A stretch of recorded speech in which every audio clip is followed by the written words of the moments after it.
কোনো তাবলীগের জামাত এই সাতপন্থীরা হবে, তাদের দায়ভার কে নেবে? সরকারের তাদের জেনে নেয়।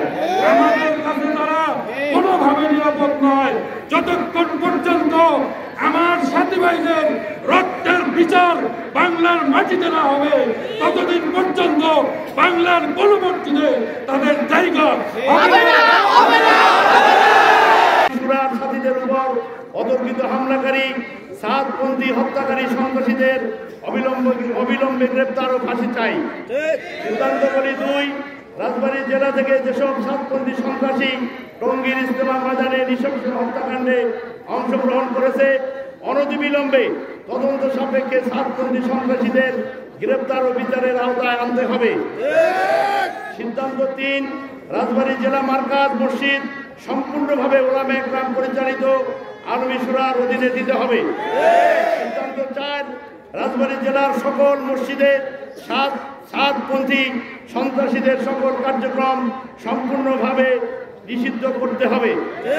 অতএব রাজবাড়ী জেলার তাবলীগ উলামা মাশায়েখ ও তৌহিদি জনতার শান্তিপূর্ণ পরিবেশ বজায় রাখতে এবং সকল প্রকার অনাকাঙ্ক্ষিত অপ্রীতিকর ঘটনা এড়াতে জেলা প্রশাসক মহোদয়ের তড়িৎ সিদ্ধান্ত গ্রহণ কামনা করছি। বিলম্বিত সিদ্ধান্তের কারণে পরবর্তী কোনো প্রকার অপ্রীতিকর ঘটনার জন্য প্রশাসনকে দায়-দায়িত্ব বহন করতে হবে। মুসলমানদের ঐক্যকে বিনষ্ট করার জন্য ইহুদি খ্রিস্টানদের চক্রান্তে ওই সাতপন্থীদের একটা ষড়যন্ত্র আপনারা দেখতে পেয়েছেন। সমন্বয়ক হাসানাতের এবং সমন্বয়ক সার্জিসের সেই বক্তব্যে ক্লিয়ার হয়ে এসেছে।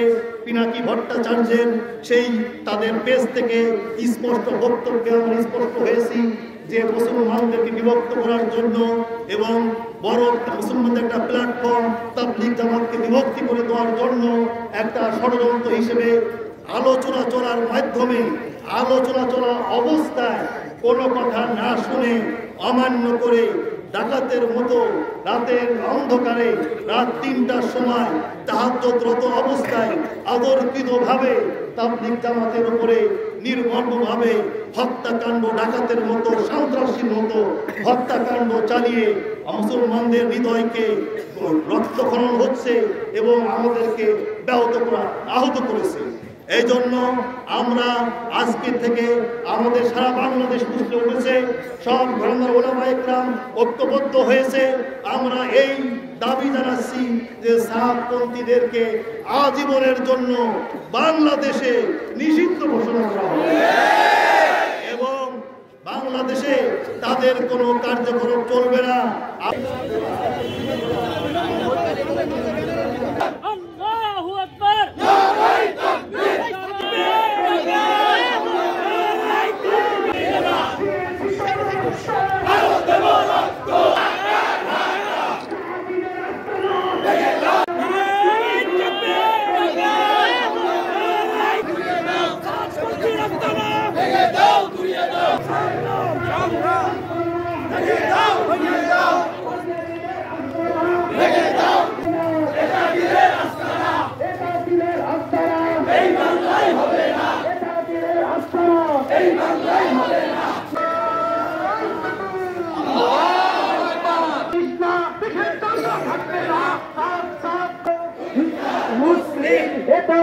ঠিকানা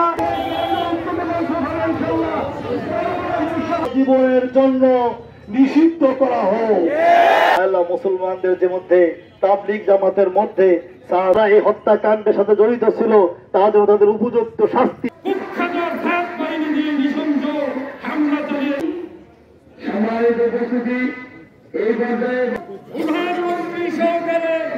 রাষ্ট্রপ্রধানরা যেখানে দোয়ায় শরীক হয়, আজকে সেই ময়দানটাকে বারবার করে সেই ময়দানটাকে নিন্দিত করছে।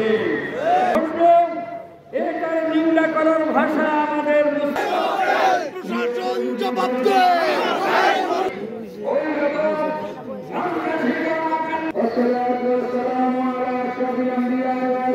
অনুরোধ রাখবো যে এদের সন্তানেরা